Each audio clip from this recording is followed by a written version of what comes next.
महादेव जी कहते हैं प्रिय, गीता के वर्णन से संबंध रखने वाली कथा एवं विष्णु अध्याय के पावन महत्व को श्रवण करो। विशाल नेत्रों वाली पार्वती, इस अध्याय के महत्व का पूरा वर्णन नहीं किया जा सकता। इसके संबंध में सहस्त्रों कथाएं हैं। उनमें से एक यहाँ कही जाती है। परिणीता नदी के तट पर मेघागढ़ नामक से विख्यात एक बहुत बड़ा नगर है। उसके प्रकार और गोपुर बहुत ऊंचे हैं। वहाँ बड़ी बड़ी विशाल विश्राम शालाएं हैं, जिनमें सोने के खंभे शोभा दे रहे हैं। उस नगर में श्रीमान सुखी शांत सदाचारी तथा जितेंद्रिय मनुष्यों का निवास है। वहाँ हाथी शंख नामक धनुष धारण करने वाले जगदीश्वर भगवान विष्णु विराजमान हैं। वे परम ब्रह्मा के साकार स्वरूप हैं। संसार के नेत्रों को जीवन प्रदान करने वाले हैं। उनका गौरवपूर्ण श्री विग्रह भगवती लक्ष्मी के नेत्र कमलों द्वारा पूजित होता है। भगवान की वह झांकी वामन अवतार की है। मेघ के समान उनका श्याम वर्ण तथा कोमल आकृति है। वक्ष स्थल पर श्री वत्स का चिन्ह शोभा पाता है। अनेक प्रकार के आभूषणों से सुशोभित हो भगवान वामन रतन युक्त समुद्र के सदृश जान पड़ते हैं। पीताम्बर उनके श्याम विग्रह की कांति ऐसी प्रतीत होती है मानो चमकती हुई बिजलियों से घिरा हुआ मेघ शोभा पा रहा है। उस नगर में मेखला नामक महान द्वीप है, जिसमें स्नान करके मनुष्य शाश्वत वैकुंठ धाम को प्राप्त होता है। वहाँ जगत स्वामी करुणा सागर भगवान नरसिंह के दर्शन करने से मनुष्य 7 जन्मों के लिए घोर पाप से छुटकारा पा जाता है। वह सदा दुस्तर विग्रहों के भी पार हो जाता है। उसी नगर में कोई श्रेष्ठ ब्राह्मण थे, जो ब्रह्मचार्य परायण, ममता और अहंकार से रहित, वेद शास्त्रों में प्रवीण, जितेंद्रिय तथा भगवान वासुदेव के शरणगत थे। उनका नाम सुनंद था। प्रिय वह धनुष धारण करने वाले भगवान के पास गीता के 11वें अध्याय का पाठ किया करते थे। उस अध्याय के प्रभाव से उन्हें ब्रह्म ज्ञान की प्राप्ति हो गई। परमानंद सदैव से पूर्ण उत्तम ज्ञानमयी समाधि के द्वारा इंद्रियों के अंतर्मुख हो जाने के कारण वे मिश्र स्थितियों को प्राप्त हो गए और सदा जीव मुक्त योगियों की स्थिति में रहते थे। एक समय जब बृहस्पति सिंह राशि पर स्थित थे, महायोगी सुनंद ने गोदावरी तीर्थ की यात्रा आरंभ की। वह नरसिंह वान, अंबिका पुरी, कपिला द्वार तथा कर्ण स्थानपुर आदि क्षेत्रों में स्नान और दर्शन करते हुए विवाह मंडप नामक नगर में आए। वहां उन्होंने प्रत्येक घर में जाकर अपने ठहरने के लिए स्थान मांगा, परंतु कहीं भी उन्हें स्थान नहीं मिला। अंत में गांव के मुखिया ने उन्हें एक बहुत बड़ी धर्मशाला दिखा दी। ब्राह्मण ने साथियों सहित उसके भीतर जाकर रात में निवास किया। सवेरे होने पर उन्होंने अपने को धर्मशाला के बाहर पाया, किंतु उनके वो साथी नहीं दिखाई दिए। वह उन्हें खोजने के लिए चले। इतने में ही ग्राम के मुखिया से उनकी भेंट हो गई। ग्रामपाल ने कहा, मुनिश्रेष्ठ, तुम सब प्रकार से दीर्घायु जान पड़ते हो। सौभाग्यशाली तथा पुण्यवान पुरुषों में तुम सबसे पवित्र हो। तुम्हारे भीतर कोई भी लोकोत्तर प्रभाव विद्यमान है। तुम्हारे साथी कहाँ गए और कैसे इस भवन से बाहर हुए, इसका पता लगा। मैं तुम्हारे सामने इतना ही कहता हूँ कि तुम्हारे जैसा तपस्वी मुझे दूसरा कोई और नहीं दिखाई देता। किस विद्या का आश्रय लेते हो तथा किस देवता की दया से तुम अलौकिक शक्ति आ गई हो। भगवान कृपा करके इस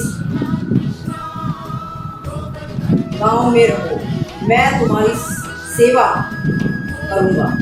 यूं कहकर ग्रामपाल ने मुनीश्वर सुनंद को अपने गांव में ठहरा लिया। वह दिन रात बड़ी भक्ति से उनकी सेवा करने लगा।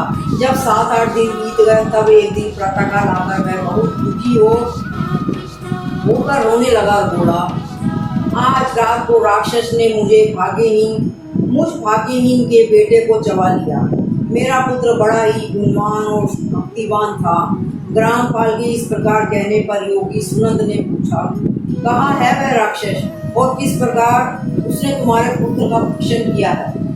ग्रामपाल बोला, ब्राह्मण, इस नगर में एक बड़ा भयंकर नरभक्षी राक्षस रहता है। वह प्रतिदिन आकर इस नगर के मनुष्यों को खा लेता है। तुम हम सब लोगों की रक्षा करो, हम तुम्हारे लिए भोजन की व्यवस्था किए देते हैं।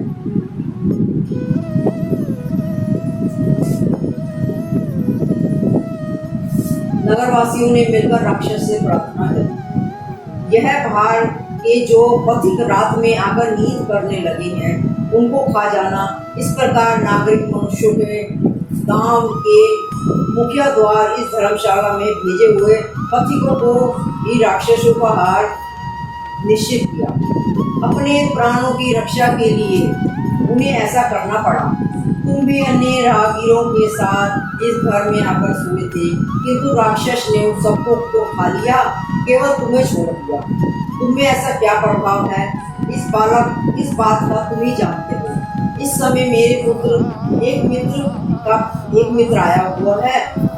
वह मेरे पुत्र को बहुत ही प्रिय है, किंतु अन्य राहगीरों के साथ उन्हें भी मैंने उसी धर्मशाला में भेज दिया। मेरे पुत्र ने जब सुना कि मेरा मित्र भी उसमें प्रवेश कर गया, तब वह उससे वहां से ले आने के लिए गया, परंतु राक्षस ने उसे ही खा लिया।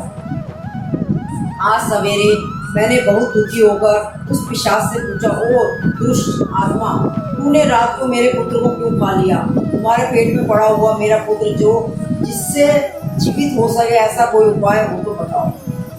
राक्षस ने कहा, ग्रामपाल, धर्मशाला के भीतर घुसे हुए तुम्हारे पुत्र के ना जाने के कारण मैंने भक्षण किया है। अन्य पथिकों के साथ तुम्हारा पुत्र भी अनजाने में ही मेरा ग्रास बन गया।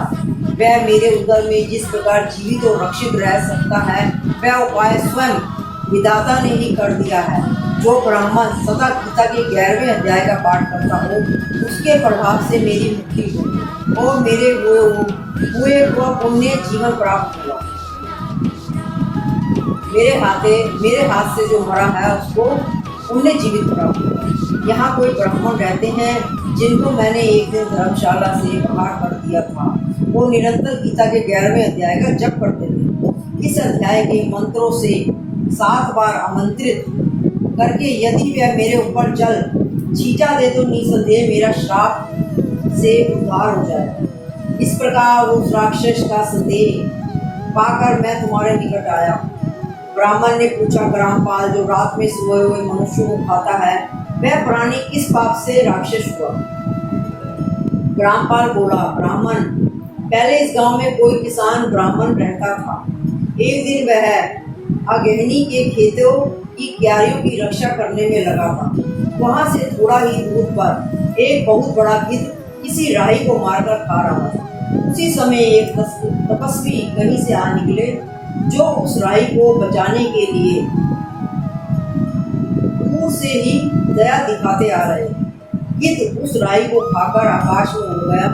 तब तपस्वी ने कुपित होकर उस किसान से कहा, ओ दुष्ट हलवाए, तुझे धिक्कार है, तू बड़ा ही कठोर और निर्दयी है। दूसरे की राक्षस से मुंह मोड़कर केवल पेट पालने से धंधे में लगा है। तेरा जीवन नष्ट प्राय है। अरे जो चोर, दाढ़ वाले जीव, सर्प, शत्रु, अग्नि, विष, जल, कीट, राक्षस वे मनुष्यों की शक्ति होते हुए भी अपेक्षा करता है, वह उनके वध का फल पाता है। जो शक्तिशाली होकर भी चोर आदि के चुंगल में फंसे हुए ब्राह्मण को छुड़ाने की चेष्टा नहीं करता, वह घोर नरक में पड़ता है और पुण्य पीढ़ियों की योनि में जन्म लेता है। जो वन में मारे जाते हैं तथा गद और व्यागत की दृष्टि में पड़े हुए जीव की राक्षस के लिए छोड़ो छोड़ो की पुकार करता है, वह परम गति को प्राप्त होता है। जो मनुष्य गौओं की रक्षा के लिए भील तथा दुष्ट राजाओं के हाथों से मारे जाते हैं, वह भगवान विष्णु के उस परम पद को पाते हैं जो योगियों के लिए भी दुर्लभ है। सो बाजी पे यज्ञ मिलाकर शरणगत रक्षा की 16वीं कला के बराबर भी नहीं हो जाते। दीन तथा भयभी जीव की उपेक्षा करने से पुण्यवान पुरुष भी समय आने पर कुपी पाकक नामक नरक में पकाया जाता है। इससे तुम निर्दयी जान पड़ता है, अतः तू राक्षस होगा। हलवा बोला, महात्मा मैं यहाँ उपस्थित अवश्य था, किंतु मेरे नेत्र बहुत देर तक खेतों की रक्षा में लगे थे, अतः पास होने पर गिद्ध के द्वारा मारे जाते हुए इस मनुष्य को मैं नहीं जान सका। मुझ दीन पर आपको अनुग्रह करना चाहिए। तपस्वी ब्राह्मण ने कहा, जो प्रतिदिन गीता के 11वें अध्याय का पाठ करता है, उस मनुष्य द्वारा अभिमंत्रित जल जब तुम्हारे मस्तिष्क पर पड़ेगा, उस समय तुम्हें शाप से छुटकारा मिल जाएगा। यह कहकर तपस्वी ब्राह्मण चले गए और अरवा राक्षस हो गया। तुम चलो और 11वें अध्याय से तीर्थ के जल को अभिमंत्रित करो। फिर अपने ही हाथ से उस राक्षस के मस्तक पर उसे छिड़क दो। ग्रामपाल की वह सारी प्रार्थना सुनकर ब्राह्मण का हृदय करुणा से भराया। वह बहुत अच्छा कहकर उसके साथ राक्षस के निकट गया। वे ब्राह्मण योगी थे। गीता के 11वें अध्याय के प्रभाव से वह शाप से मुक्त हो गया। 11वें अध्याय के जल अभिमंत्रित करके उस राक्षस के मस्तक पर डाल दिया और राक्षस मुक्त हो गया। उसने राक्षस देह को परित्याग करके चतुर्भुज रूप धारण कर लिया तथा उसने जिस सहस्रों पथिकों का भक्षण किया था, वे भी शंख चक्र गदा धारण किए हुए चतुर्भुज हो गए। इतने में ही ग्रामपाल राक्षस से कहा, निशाचर मेरा पुत्र कौन है, उसे दिखाओ। उसके यूं कहने पर दिव्य बुद्धि वाले राक्षस ने कहा, ये जो तमाल के समान श्याम 4 भुजाधारी मणिके में ऊपर से सुशोभित है तथा दिव्य मणिकों के बने हुए कुमंडल से अलंकृत है, जो सोने भुजक बंदों से विभूषित कमल के समान नेत्र वाला और दिव्य विमान पर बैठकर देवत्व को प्राप्त हो चुके हैं, इन्हीं को आपका पुत्र समझो। यह सुनकर ग्रामपाल ने उसी रूप में अपने पुत्र को देखा और उसे अपने घर ले जाने चाहा। यह देख उसका पुत्र हंस पड़ा और इस प्रकार कहने लगा। पुत्र बोला, ग्रामपाल कई बार तुम भी मेरे पुत्र हो चुके हो। पहले मैं तुम्हारा पुत्र था, किंतु अब देवता हो गया। इन ब्राह्मण देवता के प्रसाद से वैकुंठ धाम को जाऊंगा। देखो यह निशाचर भी चतुर्भुज रूप को प्राप्त हो चुका है। 11वें अध्याय के मात्र यह सब लोगों के साथ श्री विष्णु धाम को जा रहे हैं। अतः तुम भी इन ब्राह्मण देव से गीता के 11वें अध्याय का अध्ययन करो और निरंतर उसका जाप करते रहो। इसमें संदेह नहीं है कि तुम्हारा भी ऐसी ही उत्तम गति होगी। मनुष्य के लिए साधु पुरुषों का सर्वदा दुर्लभ है, वह भी इस समय तुम्हें प्राप्त है। अतः अपना अभिष्ट सिद्ध करो। धन भोग धन दान तपस्या और पूर्व कर्मों से क्या लेना। विश्व रूप अध्याय के पाठ से ही परम कल्याण की प्राप्ति हो जाती है। श्री कृष्ण नामक ब्राह्मण के मुख से कुरुक्षेत्र में अपने मित्र अर्जुन के प्रति जो अमृत में उपदेश निकला था, वह श्री विष्णु का परम तात्विक रूप है तथा उसी का चिंतन करो। तुम उसी का चिंतन करो, वह मोक्ष के लिए प्रसिद्ध रसायन है।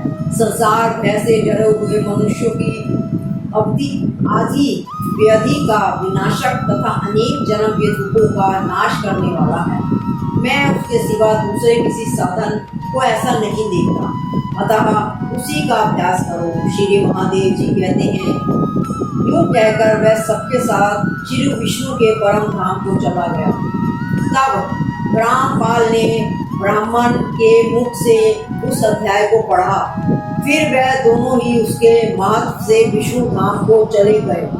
पार्वती, इस प्रकार तुम्हें 11वें अध्याय की महत्व कथा सुनाई है। इसके श्रवण मात्र से महान पातकों का नाश हो जाता है। जय श्री कृष्ण।